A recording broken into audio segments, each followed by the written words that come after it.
This happened about 3 years ago when I was a sophomore in college. I'm not a big party person, never have been. I've always been more of a quiet, keep-to-myself kind of guy. So to make extra money, I took a job at the campus library. Specifically, the late shift. I'd work from 6 p.m. until they closed at midnight, mostly just reshelving books and manning the front desk for the few night owl students who actually used the place after dark. For the most part, it was a pretty peaceful gig. The library was this huge, old Gothic building, and at night, when it was mostly empty, you could hear every little creak and groan of the place settling. It had a certain kind of spooky charm that I actually liked. It all started with something really small, something I could easily just brush off. I had this specific pen, a nice fountain pen my dad had given me for my birthday. I always kept it at the staff checkout counter. One night, I was doing my final sweep of the third floor, the history section, and I found the pen sitting on a random table in one of the study carrels. I didn't remember bringing it up there. For whatever reason, I just figured I must have stuck it in my pocket without thinking, and it fell out.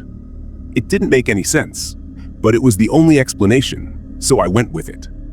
A week or so later, the weirdness got a little more specific.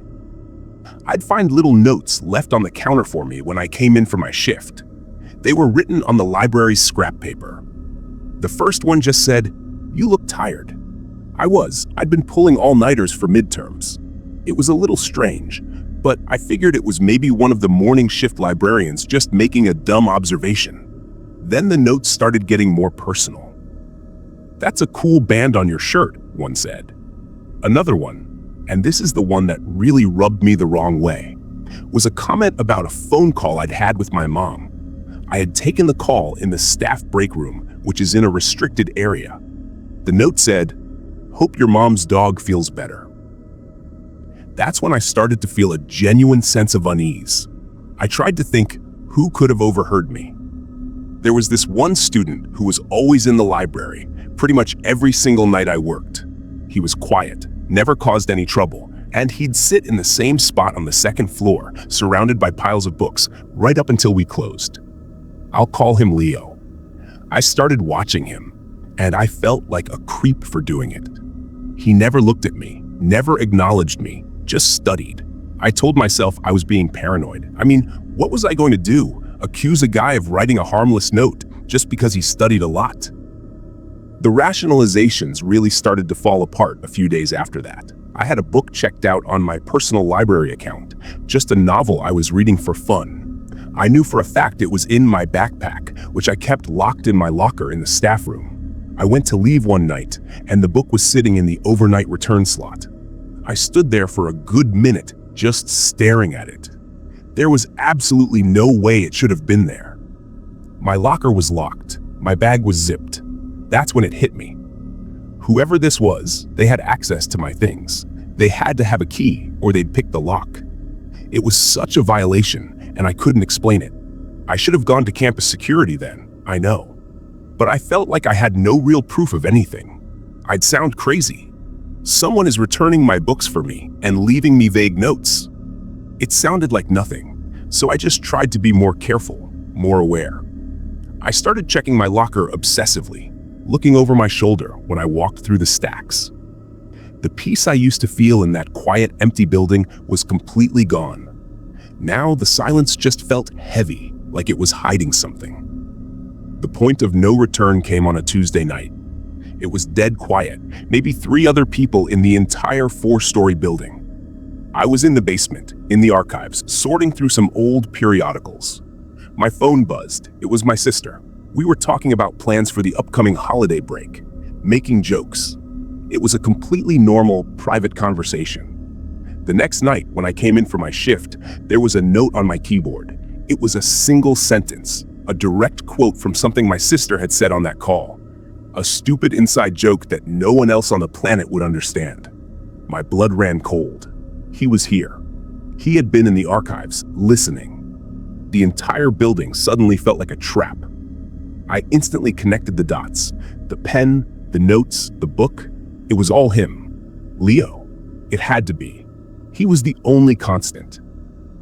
I looked up at the security camera above the desk, wondering if it had caught him, wondering if anyone was even watching. I felt completely, utterly alone. It's insane, but in that moment, just standing there with my heart pounding, all I could think was how no one would ever know what really happened to me if something went down. You know, it's why I'm even telling this story now. These experiences, they need to be shared so we don't feel so alone in them. So if you've ever felt that kind of cold, isolating fear, do me a favor and hit that subscribe button and turn on notifications. Let's make sure these stories get heard. And drop a comment if you have a story of your own, because I can't lie, it helps to know you're not the only one. Anyway, I spent the rest of that shift on edge, damn near jumping out of my skin every time a book cart rattled or a door closed somewhere in the building. I saw Leo in his usual spot, and for the first time, he looked up as I walked by. He didn't smile. He just watched me. I knew then that he wanted me to know. The game was over. The climax happened that Friday. A massive thunderstorm rolled in and knocked out the power on our side of campus. The emergency lights flickered on, casting these long, terrifying shadows down every aisle. Per protocol, I had to do a final sweep to make sure any remaining students got out safely. I started on the top floor and worked my way down. The whole time, I had this sickening feeling in my stomach. The building was supposed to be empty by now, but it didn't feel empty. When I got to the first floor, I noticed the door to the basement archives, which was always supposed to be locked, was slightly ajar. I knew I hadn't left it like that. My heart started hammering against my ribs. I called out, "Library's closed? Anyone down there?" Silence. I pushed the heavy door open, and the emergency light from the hallway barely cut through the darkness. The shelves in the archives are on these rolling mechanical tracks, packed so tight together, it's like a maze. I took a step in and called out again, my voice shaking. That's when I heard it. A soft footstep, not moving toward the exit, but deeper into the stacks. I didn't think. I just ran. I bolted up the stairs to the main floor, fumbling with my keys. My hands were shaking so bad. I could hear him coming up the stairs behind me. I wasn't fast enough. As I reached the main entrance, he was there, standing at the top of the stairs. It was Leo. He just stood there, bathed in the red glow of the exit sign, and he had this calm, blank look on his face. He didn't say a word. I sprinted out the front doors into the pouring rain and didn't stop running until I reached the campus security office. I told them everything, and I'm sure I sounded like a maniac. They went over to the library, but by the time they got there, he was gone. They checked the security footage from the front desk. You could see him leaving through a side emergency exit just a few minutes after I ran out. But here's the part that still messes with me. When they searched his dorm, they found a box under his bed. It was full of things. My library card, which I thought I'd lost months ago, a printed out schedule of my classes, and dozens of photos of me. Photos of me working at the desk, walking across campus, even one of me through the window of my own dorm room. He'd been watching me for months. Leo was expelled, and I got a restraining order against him. It's safe to say I quit that job immediately. I couldn't even step foot in that library for the rest of my time at that school. For years after, I couldn't shake the feeling of being watched. That a quiet, normal-looking person could be hiding something so obsessive and terrifying just beneath the surface. That's something that stays with you. I still don't know why he chose me, or what he planned to do that night if the power hadn't gone out. And I think, honestly, not knowing is the worst part of it all.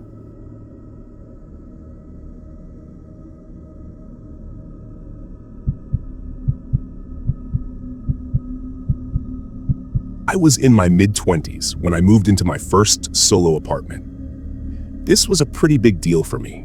I just landed a new job in a city about 3 hours away from my hometown, and for the first time in my life, I was completely on my own. No roommates, no family down the hall. The apartment was nothing special, just a one-bedroom on the second floor of a small 3-story brick building, but it was mine. I was so excited about the independence, about decorating it exactly how I wanted, about building a new life. Looking back, I was also incredibly naive. The inciting incident happened my first weekend there. I was struggling to carry a huge flat-packed bookcase up the stairs when a guy from the apartment below mine offered to help. He introduced himself as David. He seemed nice enough, maybe a little awkward, but I was grateful for the help. We got the box into my living room and he said, "I saw you moving in yesterday. If you need anything, I'm right downstairs in 1B. I thanked him. He left, and I didn't think much of it. A couple of hours later, there was a knock on my door. It was David again, holding a small potted succulent. He said it was a welcome to the building gift. It was a sweet gesture, but something about it rubbed me the wrong way. The pot was a very specific design, a little ceramic fox, which is kind of my thing. My friends always get me fox-themed stuff. I figured it had to be a total coincidence. What else could it be? Over the next couple of weeks, the coincidences started piling up. I'd run into David almost every single time I left or came back to the apartment. If I was leaving for work in the morning, he'd be walking out at the exact same time to get his mail. If I came home late, he'd be taking his trash out. He was always friendly, asking about my day, but the frequency started to feel calculated. I told myself I was being paranoid. It was a small building. Of course we'd have similar schedules. Then he started commenting on things he shouldn't have known. One evening, he passed me in the hall and said, "Smells like you're making that spicy stir-fry again. Your favorite, right?"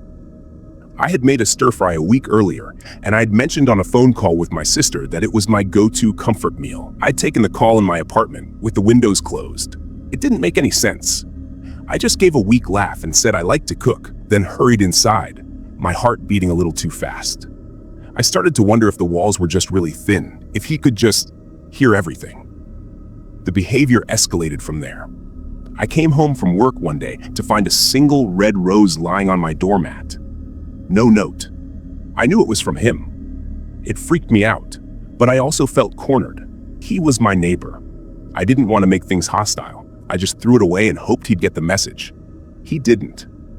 A few days later, it was a bag of my favorite, slightly obscure brand of coffee beans.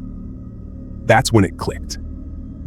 He wasn't just guessing, and he wasn't just overhearing things through the floor. The only place he could have seen those coffee beans was in my trash can. The idea of him going through my garbage made me feel physically ill. That was the point of no return for me. The line between awkward neighbor and something much more sinister had been crossed. I stopped making eye contact with him in the hallway. I'd put in my headphones before I even left my apartment, so I had an excuse not to talk. I made sure my deadbolt was locked at all times, even when I was home. The sense of freedom I'd felt in my new apartment was completely gone, replaced by a constant, low-level dread. I felt like a prisoner in my own home. The climax came about a month after I moved in. I had a friend over for a movie night. We were sitting on the couch when we both heard it. A faint scratching sound coming from the front door. It sounded like metal on metal. We muted the TV and just listened. It stopped, then started again. It was the unmistakable sound of someone trying to pick a lock. My friend looked at me, her eyes wide. I put a finger to my lips and grabbed my phone, my hands trembling. I whispered, "It's my downstairs neighbor." We crept into my bedroom, locked the door, and I called 911, speaking in the quietest voice I could manage. We could hear the scratching stop. Then there was a soft thud against the door, like a shoulder bumping it. A moment of silence passed that felt like an eternity. And then his voice, so calm it was chilling, came right through the door. "Sarah," he said, "I know you're in there. I just want to show you something." My blood turned to ice. He was using my name. We heard the jiggle of the doorknob, him testing it. I stayed on the line with the 911 operator, barely breathing, just trying to relay what was happening. Then the pounding started. It wasn't frantic or angry. It was slow and methodical. Boom, boom, boom. He was trying to break the door down. My friend and I had pushed my dresser in front of the bedroom door, which, looking back, was probably a flimsy defense. We just huddled in the corner, listening to him slam his body against my front door over and over, all while the 911 operator was trying to keep me calm, telling me officers were on their way. It's safe to say that was the longest 10 minutes of my entire life. The sound of the police yelling, "Police, open up," in the hallway was the greatest relief I have ever felt. The pounding stopped instantly. We heard muffled shouting, a scuffle, and then, finally, silence. An officer knocked on my door and identified himself, and we cautiously came out. The hallway was full of cops, and David was in handcuffs, looking not angry, but just blank. My front door was splintered around the lock, the frame completely busted. It turned out he had a whole lock-picking kit in his pocket. When they searched his apartment, they found more. He had a box of things he'd taken from my apartment. I guess from times he'd successfully gotten in before. A spare keychain, a book from my nightstand, and a framed photo of my family that used to be on my desk. He had also set up a listening device on the pipes that ran between our apartments. He had been listening to every single one of my conversations. I broke my lease the next day. I couldn't spend another night in that building. The legal process was a nightmare, but he was convicted, and I got a permanent restraining order. Even so, the experience scarred me. For a long time, every little creak in a new apartment would send me into a panic. I still check my locks 3 or 4 times before I go to bed. He took away that sense of safety you're supposed to feel in your own home. And I can't lie, the scariest part is that on the surface, he just seemed like a normal, lonely guy. You never really know what's going on inside someone's head.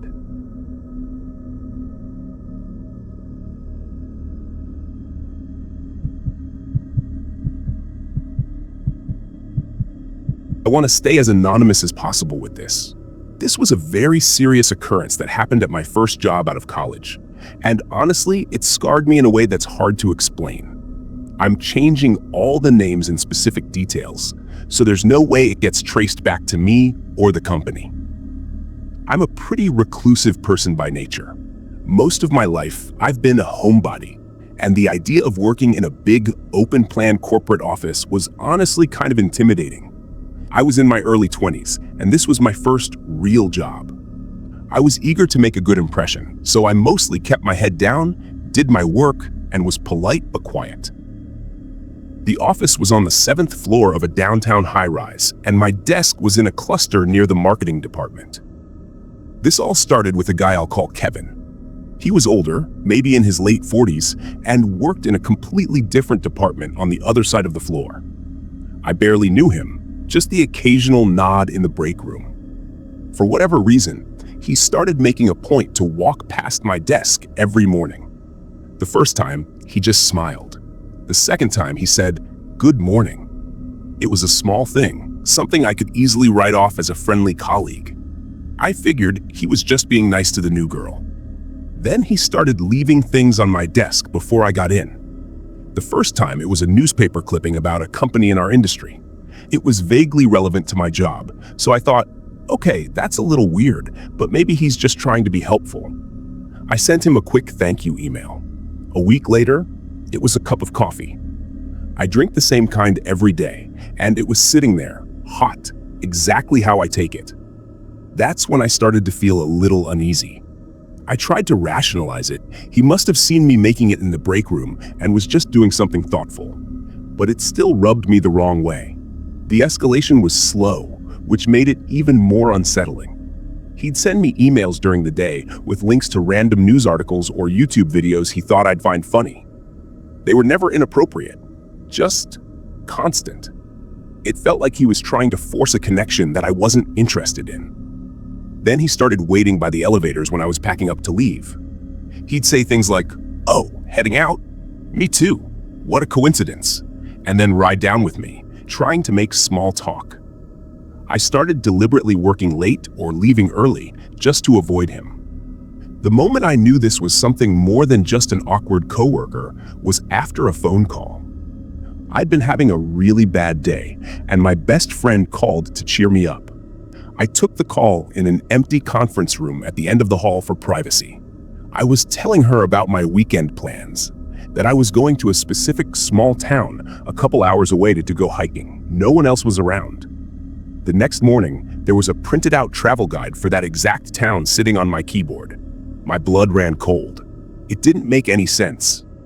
There was no way he could have overheard that conversation. I started looking around the office, at the vents, the ceiling tiles, feeling like a complete paranoid lunatic. I felt like I was being watched, but I had no proof. What could I even say to HR? A guy is being too nice to me and knows my hiking plans? I felt trapped. The point of no return happened on a Wednesday night. I had worked late, trying to finish a project. The office was almost completely empty, the lights were dimmed, and it was dead quiet. As I was packing up my bag, my computer, which had been on its locked screensaver, suddenly went black for a second. Then the screen came back on, and for just a fraction of a second, I saw it. The little green light next to my laptop's webcam was on. It flickered off almost immediately. That's when it hit me. He wasn't just listening. He had access to my computer. I instantly connected the dots. The coffee, the comments on my outfits that I'd only read about in emails to my mom, the hiking guide. He was reading my emails, probably my private messages, and watching me through my own camera. The feeling of violation was so intense, it made me want to throw up right there. I felt like my skin was crawling. I didn't react. I forced myself to stay calm, pretending I hadn't seen anything. I slowly zipped up my bag, put on my coat, and walked out of the office like nothing was wrong. My heart was hammering so hard I could feel it in my throat. The elevator ride down felt like an hour. When I got to the parking garage, it was mostly empty and eerily quiet.